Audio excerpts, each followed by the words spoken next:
Hello, hello, everyone. Welcome back to another episode of Reset the Clock on Aging. I'm your hostess, Angie Yulee. I created this series to talk all things skin and body health, to bring holistic aesthetics to the masses, and to bridge the gap between internal and external wellness so that you can cultivate that healthy glow from within. And today I am pleased and honored to have Dr. Michelle Venencio here with me today. She practices cranial, did I get that right?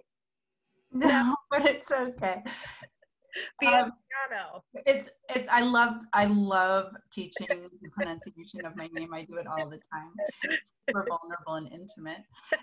Venezia is Venice. So my name means from Venice, Veneziano. I love saying that. Veneziano. I messed it up again so I can You want to do one of these with it. Yeah, well, thank you. I'm sorry I butchered that. Anyways, she practices cranial osteopathy, a hands-on healing and consciousness practice through which body, mind, and spirit return to balance and well-being. She believes that our original state of holiness organically emerges when we restore all our vital, fluid nature, the state of flow in which we are born with. Youthful Radiance through Sensual Embodiment is what we will be speaking about today. Michelle, can you please talk a little bit about your story and how you got here? Absolutely. And first, I just want to thank you because I just recognized that this is the third time we've spoken. Every time I talk to you, I just start to feel so good. Oh, so I'm feeling really grateful in this moment, which is, it's really a big piece of my practice is just tuning into feelings, which I did not do. I was never trained to do in my upbringing.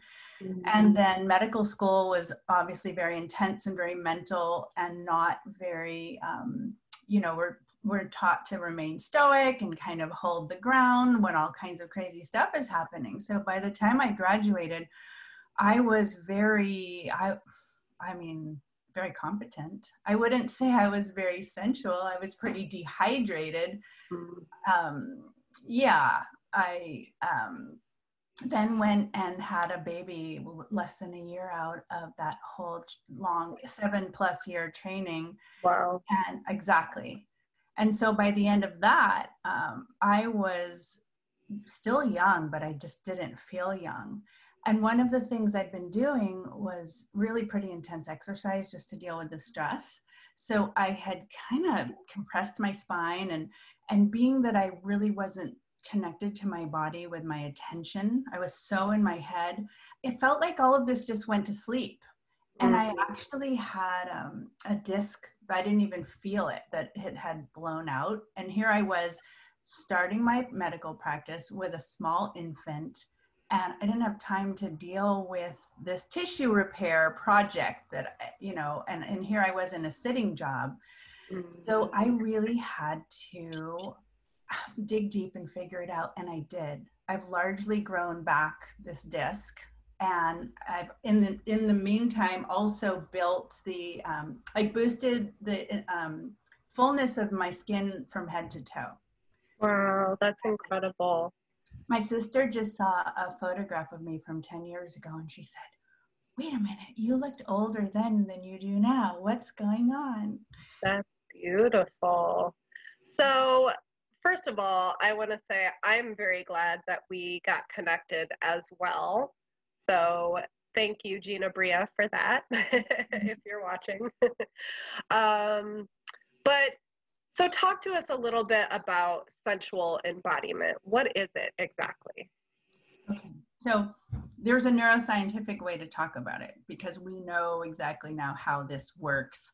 From the point of view of the meditation I recorded, especially for this program, which got me so excited, it's really about tuning into sensuality because there's an evolutionary imperative to be attuned to that channel, that wavelength. If we were all running around task focused and in our heads, we wouldn't reproduce. So feeling focus, especially in an erogenous way, is the single most efficient and well, obviously very enjoyable way to focus train. Like when we're talking about flow state and actually getting in the zone and shifting the nervous system from fight, flight, freeze, hide, where I lived my whole life, to rest, digest, heal, feel. It's like just shifting that dial and training yourself. You have to actually neuroplastically retrain the nervous system to grow new neurons for that other state. So a lot of people say, you know, I can't really, I don't know what you're talking about. I can't really feel, or sitting to meditate, or just, you know, orienting to a meditative state seems so foreign. Sure, it does in the beginning, but because this is such our natural way of being in order to really prosper and thrive as a species, we already know the channel. We just have to find it. We don't have to grow it from scratch. So it's a lot easier than people think.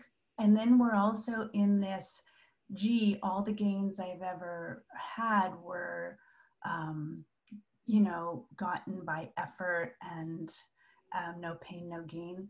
That's all not necessarily accurate at all. Right.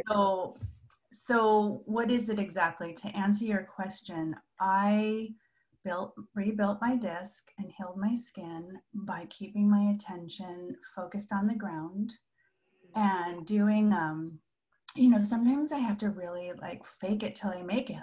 If I'm really in my head, or I was triggered, or there's just so much work on my desk, I have to do things like I rub my feet on the floor. I'll wiggle my toes for a while. I'll make sure the breath is like, can I really feel it in my pelvic floor? And there's actually a whole sequence of things I want to take you through, but I wanted to say this one thing that is just such a mind blower, which is my favorite summary of this whole concept of our attention, basically igniting our physiology and tissue growth on every level in the body, every tissue type in the body, every cell in the body, is the way Dr. Dan Siegel summarizes the neuroscience. He's a psychiatrist who's studied, he's really done a lot of research in this department. And he says, where attention goes, neural firing flows and neural connection grows. So it's kind of, it's so very basic and almost really hasn't quite penetrated the mainstream as a concept. Yeah. Paradoxical. Yeah, no, I love that. And I also love that you said we already have the channel, we just need to find it, because we do. Our bodies have the innate ability to regenerate themselves and heal themselves, but we just have to allow it to listen to itself, right? That's right. Actually, left to its own devices, it's our internal workings are focused on healing all the time. We just get distracted.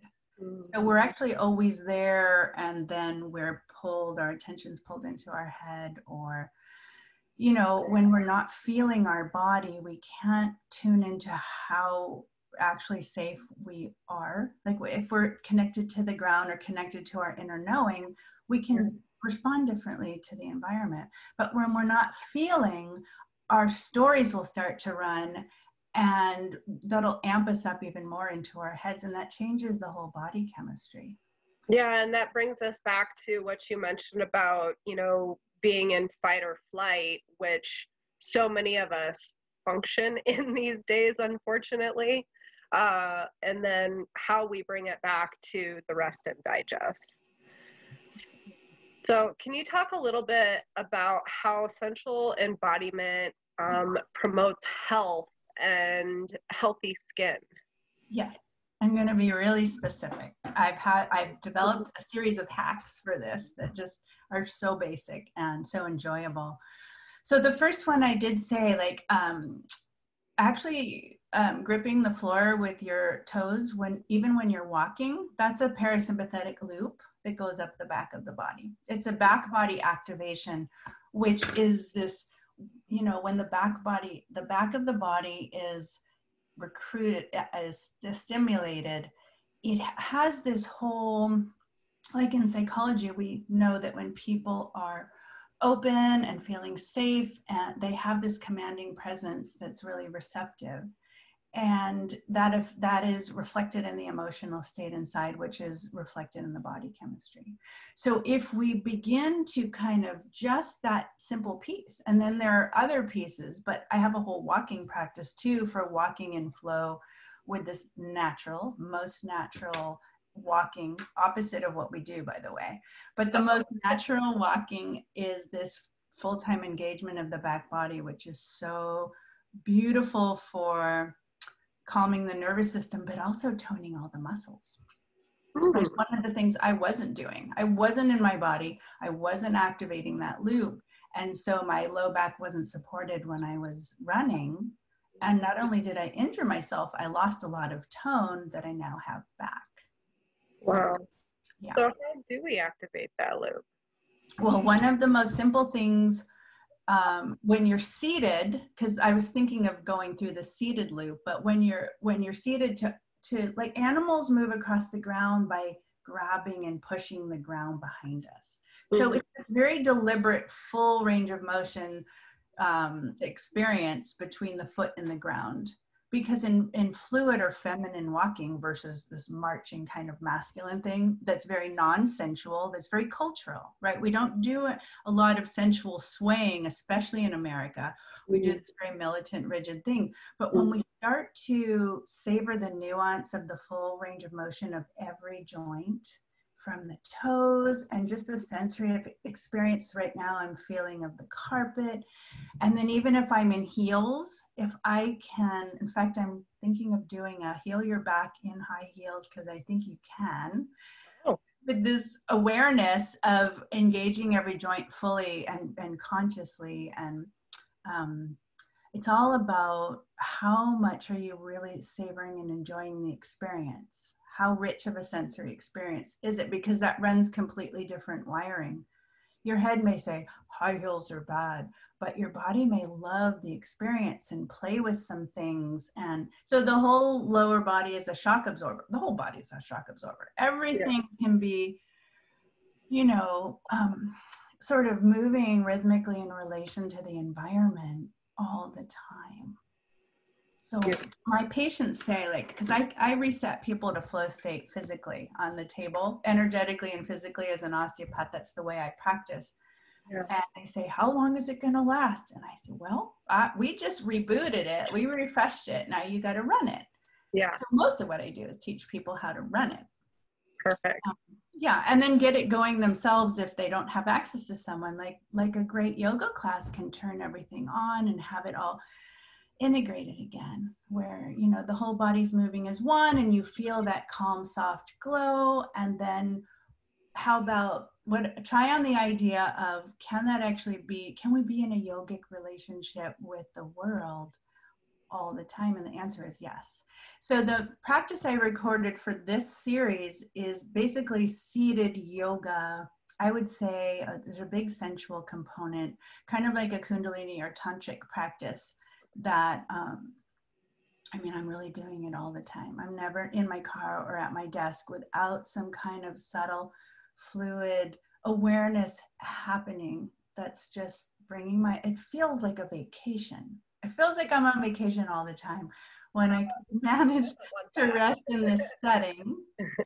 And then I end the day and I have tons of energy, as opposed to ending the day and being like, you know, I have to recuperate. So stepwise, and I go into this in detail in the recording I'm giving you guys. I'm so excited I finally finished it just the way I want it. Yay. And, yay! So I start out with this very primal, you know, savoring of the ground with the full range of motion of my feet and especially the toes. And then maybe I'm visualizing some grounding if that feels like something I need. And you know, any stress charge actually naturally electrically can be pulled into the earth if our attention wakes it up, so that mechanism can happen. It's very, very basic. It's like the way the trees take our carbon dioxide and make oxygen. So the earth can metabolize a lot of our positive ionic stress charge that we build. So sometimes I can feel myself, oh, some of that wants to drop down.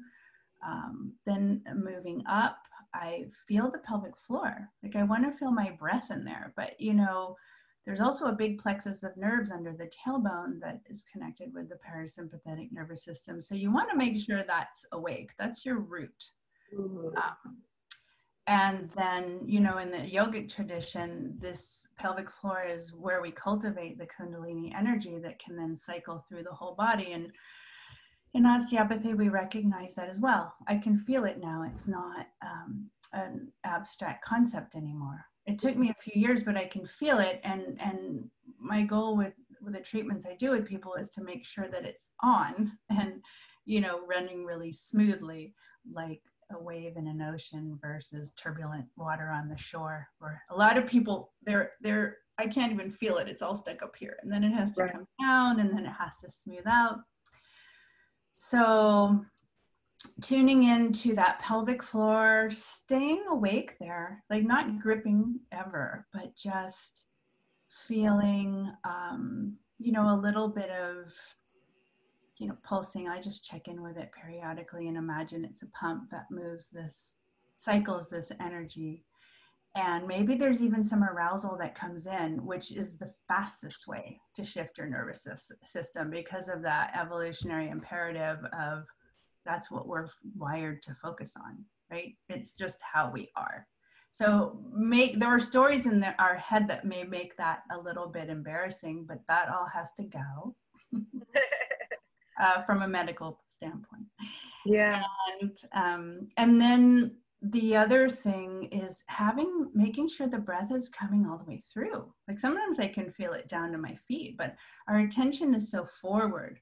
So allowing ourselves to sense this expansion 360 degrees, especially in the lower ribs and the back, because that's more of that back body activation, but it's also kind of setting the diaphragm in motion to massage the kidney adrenal circuit all the time, right? So that we're lowering our cortisol and we're boosting our aldosterone so that we're retaining the water we drink. Because a lot of people running fight or flight, there's low vasopressin and low aldosterone, and the water we drink just goes right out. So what's the point of having a wonderful water drinking habit when you're just going to the bathroom all the time? This is really, really huge. And Gina will talk about it more. But so this setting of the breath, imagining that versus an isolated practice, we're setting ourselves in motion to rest in this state all day long. One time I got it really going, like an idle on an engine, and I went to sleep that way and I woke up that way. And I normally I've been working with my sleep.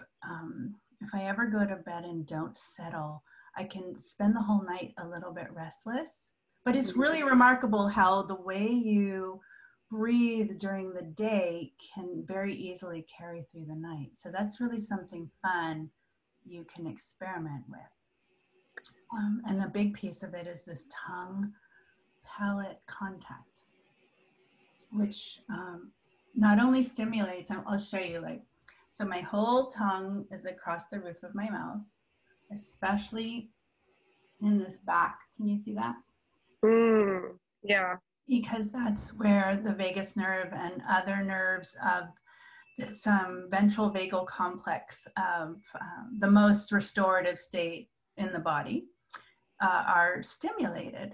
And not only that, there's this, once we set the tongue to rest there, every time we swallow, it's about a pound of pressure, 1,000 to 2,000 times a day, that runs a wave through the whole skull, and especially the pituitary sitting in the sphenoid bone on the other side of the palate, also helps the neurotransmitters balance as well as the sex hormones. All of this is hormonal balancing. And the other part is that when we have the tongue on the roof of the mouth this way, we tone all this tissue.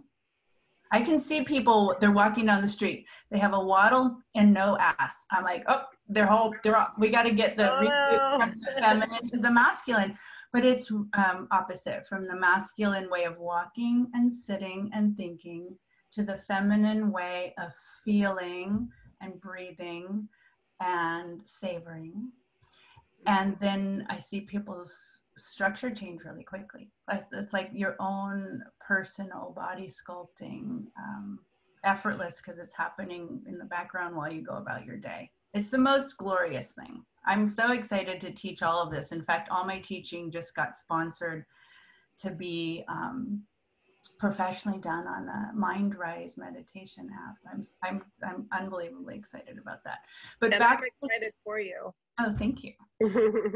Back to this tongue palate thing, the last piece I want to say about this that's profound is that this is also a very sensual contact. You know, when we're, for instance, when we're making love and we're kissing and we're obviously connected in the pelvis, that's part of what ignites this whole loop of the midline. You know, in the yogic, well, many traditions have names for the chakras, and in the Taoist tradition, this microcosmic orbit. But it's very profound, and it's a very sensual experience. It's like you're kissing your own palate all day long.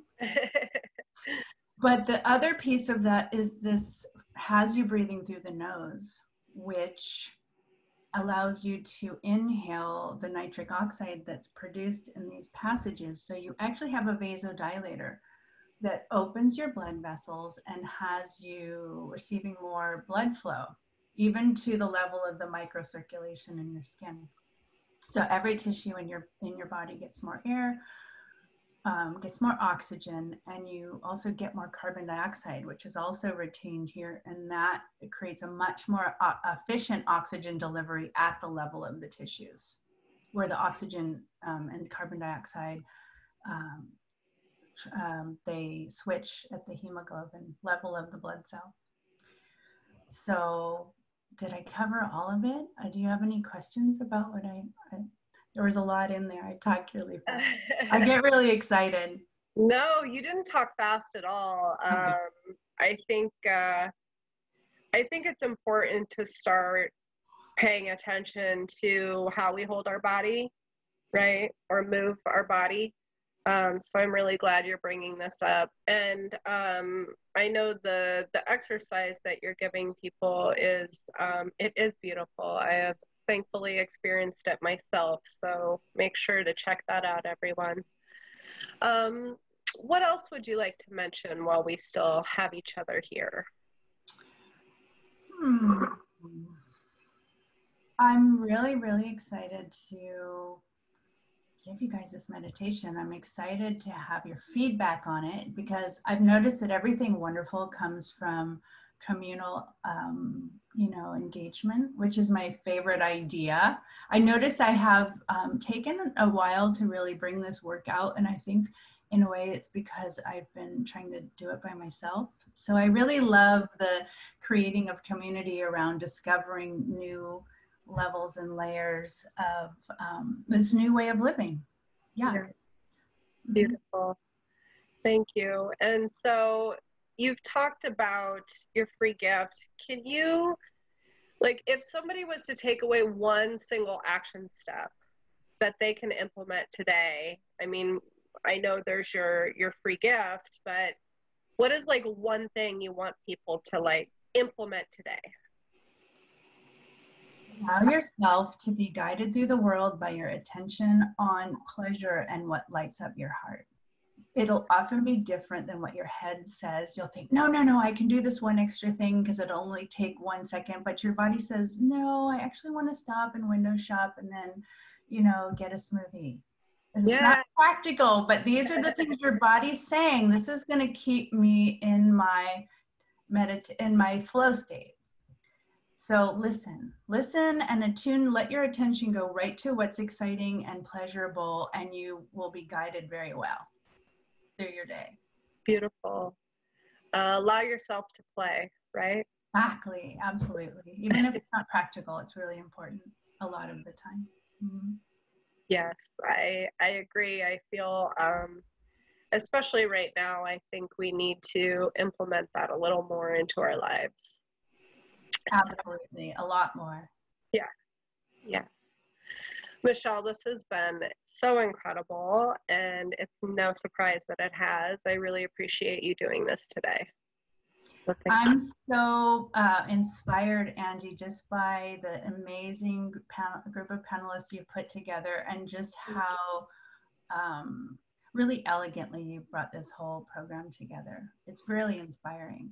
Well, thank you so much, and I hope this isn't the last time we connect on something. So absolutely not. I'm making a Facebook page. I have a doctor Facebook page where I have a lot of my teaching free, but I'm going to make some groups there for people who want to come and just, you know, ask questions and contribute more to that thing. And I'm just excited for whatever other communal connected opportunities come through this group you've put together. yes, thank you. And if you have that before the 21st, let me know so I can make sure to give that to everybody. Oh, absolutely. All right. Well, thank you, Michelle. And thank you, everyone, for being here today for this episode of Reset the Clock on Aging. I look forward to seeing you here on the next one. Take care.